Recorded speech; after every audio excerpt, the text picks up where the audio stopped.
Buenas tardes, yo les hablaré sobre la alquimia hindú. La alquimia hindú fue una tradición que integró la protoquímica, la medicina ayurvédica y la espiritualidad, esto haciéndola tener un enfoque único comparadas con otras alquimias. La palabra rasayana, que significa la esencia habitual, el camino de la esencia habitual, resume el propósito de esta alquimia, que era rejuvenecer, prolongar la vida y lograr la transmutación del interior. Esta alcanzó su auge en la India medieval, pero sus raíces se encuentran en Ayurveda y en el tantrismo. A diferencia de las alquimias europeas, que como sabemos se centraban en la transmutación de los metales para obtener oro y en sí en una riqueza solo material, la alquimia hindú por su lado se enfocó en transformar el cuerpo y la conciencia de quien la practicaba. Todo esto con el sentido de buscar una resistencia a enfermedades de cualquier tipo, pero su principal como propósito era superar la muerte y rejuvenecer el cuerpo y el alma. Los alquimistas de la hindú veían el cuerpo como un laboratorio alquímico donde se purificaban las energías internas del cuerpo mediante la yoga o el tantrismo. El mercurio o rasa desempeñó un papel como portador de la energía habitual. Este se combinaba con azufre, con hierbas aromáticas o hierbas medicinales y minerales. Todo esto para crear elixires de inmortalidad. Estos pasaban por unos procesos químicos que hoy conocemos como la purificación, calcinación, destilación y sublimación. Esto para matar o revivir el mercurio, eliminando sus componentes tóxicos y transformándolo en un tónico que proporcionaba salud y longevidad. Sin embargo, su objetivo no era únicamente físico, sino espiritual, ayudando al practicante a preparar su cuerpo para unos estados elevados de conciencia y de liberación espiritual que ellos conocían como moksha, superando los ciclos de renacimiento y samsara. La filosofía de la alquimia hindú se basaba en que la materia está influenciada por energías sutiles y que nuestro cuerpo puede refinarse para obtener reflejar unos estados superiores de conciencia mediante yoga tántrico, el ascenso al kundalini y la apertura de los chakras. En cuanto a las metodologías de esta alquimia, la alquimia hindú tiene dos vertientes. La primera es la práctica externa, que como ya les comenté, era procesar el mercurio con azufre, con hierbas y todo esto en laboratorios que ya les conté que utilizaban técnicas de calcinación, purificación, destilación. Para todo esto utilizaban hornos y alambiques que también eran acompañados de rituales y de mantras para buscar la purificación de las sustancias y poderlas también transformar en oro. Todo esto, como les digo, con rituales que dan cantos, bailes alrededor de estos procesos químicos. La práctica interna, que es la otra parte, la otra vertiente, implicaba técnicas como la yoga, la meditación, el pranayama y el control de los sentidos para purificar el cuerpo, para elevar la energía y alcanzar pues una conciencia muy superior a los demás. Los alquimistas llevaban un estilo de vida muy riguroso con unos ayunos intermitentes muy largos, celibatos y dietas específicas. Esto de las dietas para ellos era muy importante ya que creían que para que el cuerpo y el alma estuvieran en un nivel como estuvieran en equilibrio, la alimentación jugaba un papel fundamental y sin ese equilibrio pues no había un nivel de conciencia superior. Para el ámbito espiritual, pues ellos realizaban rituales de purificación, incluso hacían invocaciones de deidades como lo fue Shiva y Parvati, quienes eran considerados para ellos unos maestros de la alquimia, todo esto para buscar una protección mediante el proceso. Ya para finalizar y como una conclusión, la alquimia hindú fue una síntesis entre la ciencia, la salud y la espiritualidad.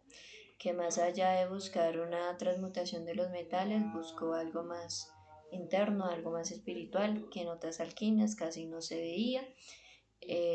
Integra más bien elementos del alma que los elementos físicos y materiales. Y pues como ya lo mencioné anteriormente, la alquimia hindú contribuyó a la alquímica actual con técnicas de purificación, de manipulación de materiales, y pues nos demuestra que la ciencia y la espiritualidad pueden ir de la mano. Y ya, muchas gracias.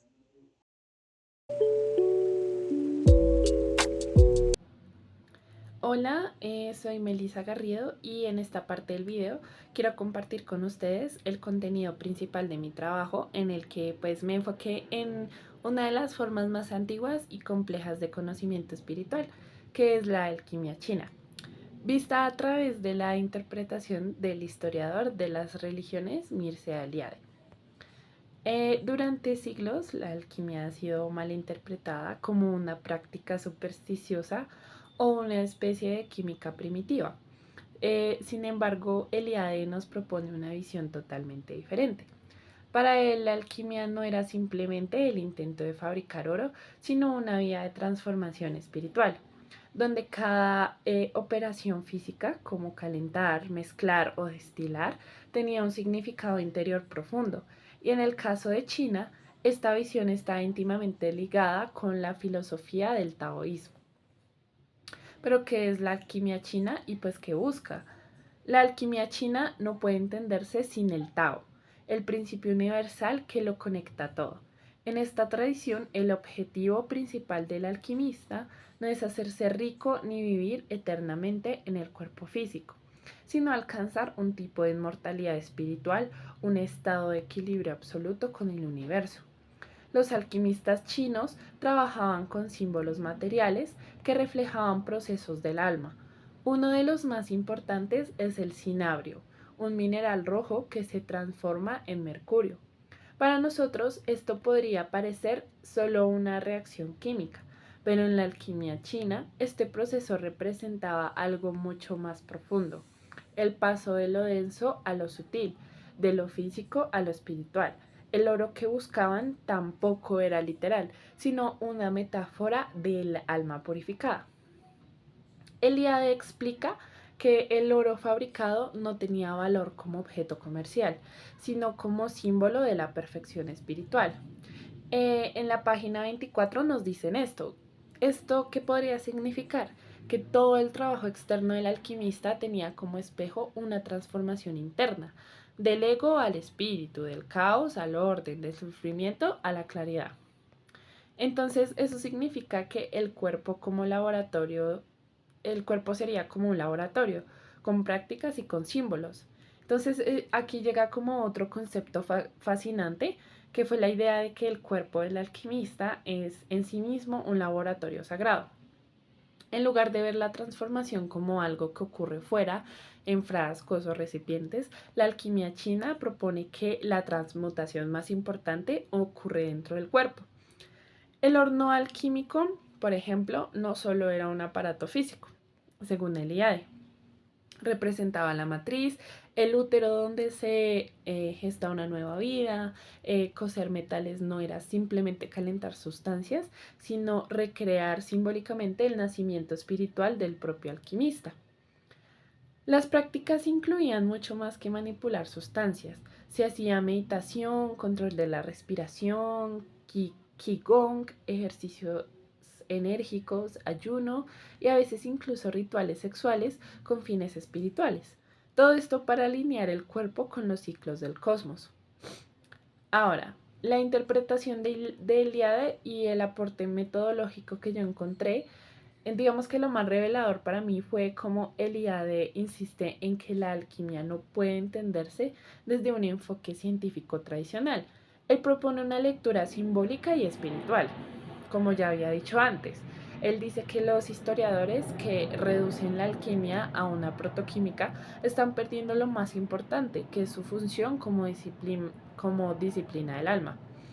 Por eso, en lugar de buscar pruebas de que los alquimistas fabricaban metales, Eliade se pregunta, qué significan esos materiales, o por qué el mercurio, por qué el cinabrio o el oro eran sagrados. O sea, qué transformación está ocurriendo realmente en el practicante. Y desde esta perspectiva, estudiar la alquimia china es también una crítica al pensamiento moderno, que separa la materia del espíritu. En cambio, en esta tradición, solo lo material tiene un reflejo espiritual y viceversa. Este enfoque también me llevó a pensar que quizás no todo el conocimiento necesita ser útil en términos técnicos. A veces el verdadero valor de una práctica está en lo que provoca dentro de uno mismo: silencio, concentración, equilibrio o renovación.